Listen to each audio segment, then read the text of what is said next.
Bismillahirrahmanirrahim. Assalamualaikum warahmatullahi wabarakatuh. Selamat siang. Hari ini kita kedatangan Honda PCX 160. Di mana kondisi permasalahan Honda PCX 160 ini kondisi akinya selalu ngedrop. Jadi aki setelah dicas selang dipakai 1 kilo drop. Habis itu beliau sudah jengkel, akhirnya ganti aki baru. Nah, dengan kondisi aki baru dipakai sama. Setiap dipakai sekitar 1 kilo pasti drop dan muncul tanda merah di bagian speedo. Apa yang menjadi faktor utama atau apa yang menjadi penyebabnya kenapa aki selalu drop? Logikanya, kalau aki yang baru, pengisian normal, pasti nggak ada masalah. Nah, kita cek di bagian sini. Ikuti terus videonya, mudah-mudahan step by step kita akan berbagi pengalaman tentang Honda PCX 160 kenapa aki selalu drop. Kita isolasinya di bagian sini.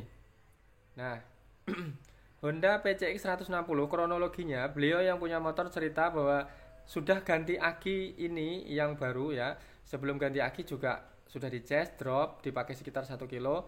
Nah, beliau ganti yang baru, dipakai sekitar 1 kilo lebih, drop lagi dan muncul tanda merah di bagian speedo.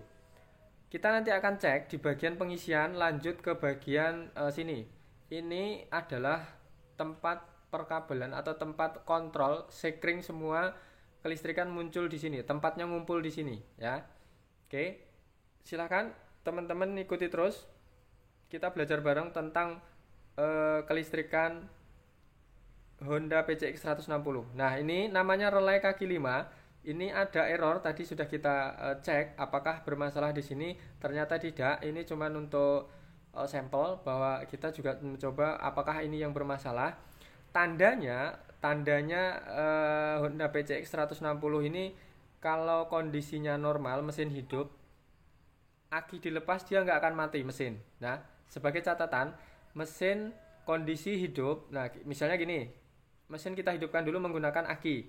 Setelah kita cabut kabel aki yang berwarna merah, yang bagian plus kita cabut, lepas, dalam kondisi hidup, dia mesin tidak akan mati.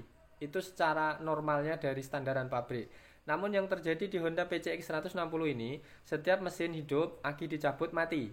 Nah, di sini kita menduga ini bagian pengisian.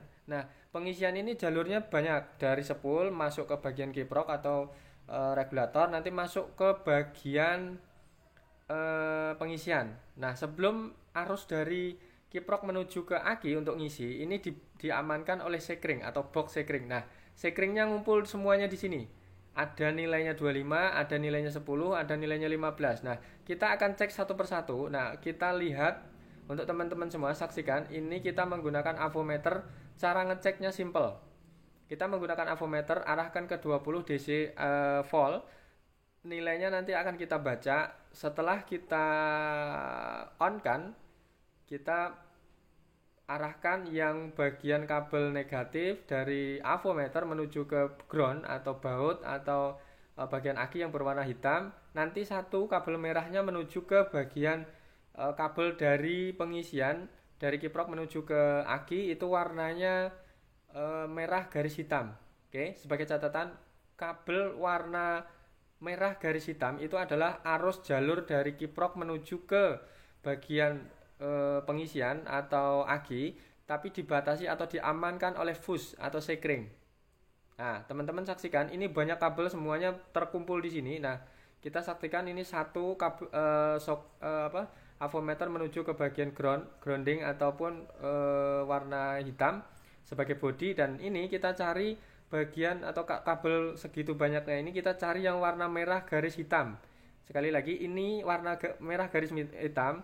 Kita sambil hidupkan mesin, nanti dia akan tertuju arus dibaca dengan menggunakan avometer. Kalau angkanya menunjukkan sekitar 11, menuju ke 12, itu berarti normal. Yang pertandanya arus dari kiprok menuju ke bagian pengisian aki yang dibatasi atau yang diamankan oleh sekring, dia berarti jalan normal. Kalau seandainya dia nggak ada nilainya atau nol, dalam arti jarum tidak bergerak, atau ini kita menggunakan avometer yang digital nilainya nggak ada masuk di sini, berarti arus berhenti. Nah, kita harus cari lagi bagian kiprok. Nanti kiprok kita cari lagi, kalau di bagian kiprok itu nilainya 11,7, sekitar 11, lah. Pokoknya itu kalau ada 3 kabel besar itu masuk ke bagian kiprok itu ada arusnya, berarti normal dari spool masuk ke kiprok.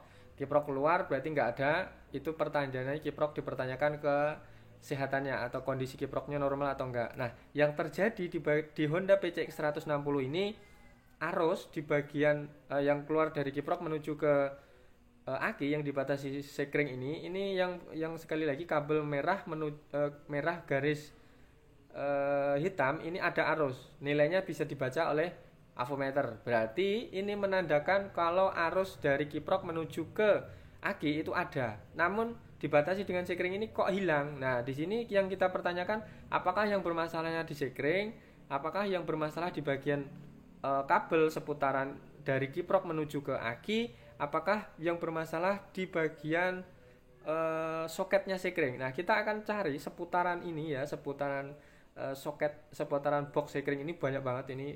Ini semua kelistrikan dikontrol di sini. Jadi kalau seandainya ada apa-apa langsung tertuju di sini dulu. Jangan kemana-mana dulu, jangan membongkar ini itu dulu.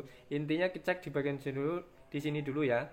Sekali lagi sebagai catatan, sebelum kita ngecek kelistrikan, sebelum kita servis kelistrikan, kita harus pahami dulu sistem kerjanya. Kita harus tahu dulu jalurnya dari mana, arahnya kemana. Kita harus pahami dulu. Setelah paling tidak memahami jalur pengisian dari sini, jalur lampu di sini, jalur starter di sini. Nah, setelah memahami itu kita enak. Cara mencarinya tinggal kontrolnya di sini. Ini kontrolnya di sini. Kurang lebih seperti itu. Sedikit berbagi pengalaman, ini adalah cara mengatasi atau cara mencari penyakit Honda PCX 160 tidak mau pengisian. Nanti kita akan tes ya hasil akhir. Ini yang rusak bukan relay kaki 5. Ini sebagai sampel aja ya. Ini tadi kita cek kok ada relay yang tertinggal di bagian jok. Kita cek apakah beliau yang punya motor pernah mengganti ini atau tidak, dan kita juga belum menyimpulkan bahwa ini yang rusak. Cuman kita tahu relay ini ada di dalam jok. Mungkin beliau pernah mengganti. Nah, ya pertandanya kesimpulannya dari motor ini itu di bagian seputaran ini ya, kabel dari kiprok menuju ke bagian pengisian aki itu nggak beres. Nah, setelah kita cek ternyata arusnya masuk dari kiprok menuju ke ini box sekring atau fuse ini ya. Berarti arusnya berhenti di sini. Nah, kenapa berhentinya bagaimana? Kita nanti akan cari di bagian ini. Pokoknya seputaran ini. Pahami dulu. Bisa soketnya yang bermasalah atau bisa juga ini sekringnya bermasalah ataupun kabel-kabelnya. Pokoknya di daerah sini. Intinya seperti itu ya. Kita sudah jelaskan sistem aliran arusnya dari spool menuju kiprok. Habis itu lanjut ke bagian sekring, lanjut ke bagian aki ya. Jadi untuk teman-teman semua yang mungkin masih bingung atau bertanya-tanya bagaimana kelistrikan, bagaimana jalur pengisian dari Honda PCX 160 ini bagaimana, sedikit kita berbagi pengalaman, mudah-mudahan ada manfaatnya. Ternyata bagian ini ya, seputaran ini nanti cari ada box sekring, sekringnya yang pengisian ini yang bermasalah. Oke.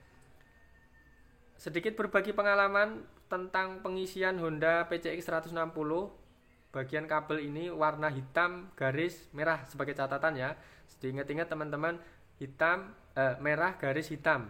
Satu kabel ini untuk pengisian aki yang jalurnya dari kiprok menuju ke aki. Di situ kalau arusnya hilang berarti bermasalah di bagian kiprok ataupun spool sana atau kabel. Tapi kalau arusnya ada di bagian merah garis hitam berarti ini yang bermasalah di bagian bisa box sekring ataupun soket-soketnya. Intinya seperti itu. Arus dari kiprok itu ada di sini. Oke, terima kasih sudah mengikuti kita dari awal sampai akhir. Mudah-mudahan bermanfaat. Assalamualaikum warahmatullahi wabarakatuh. Selamat siang.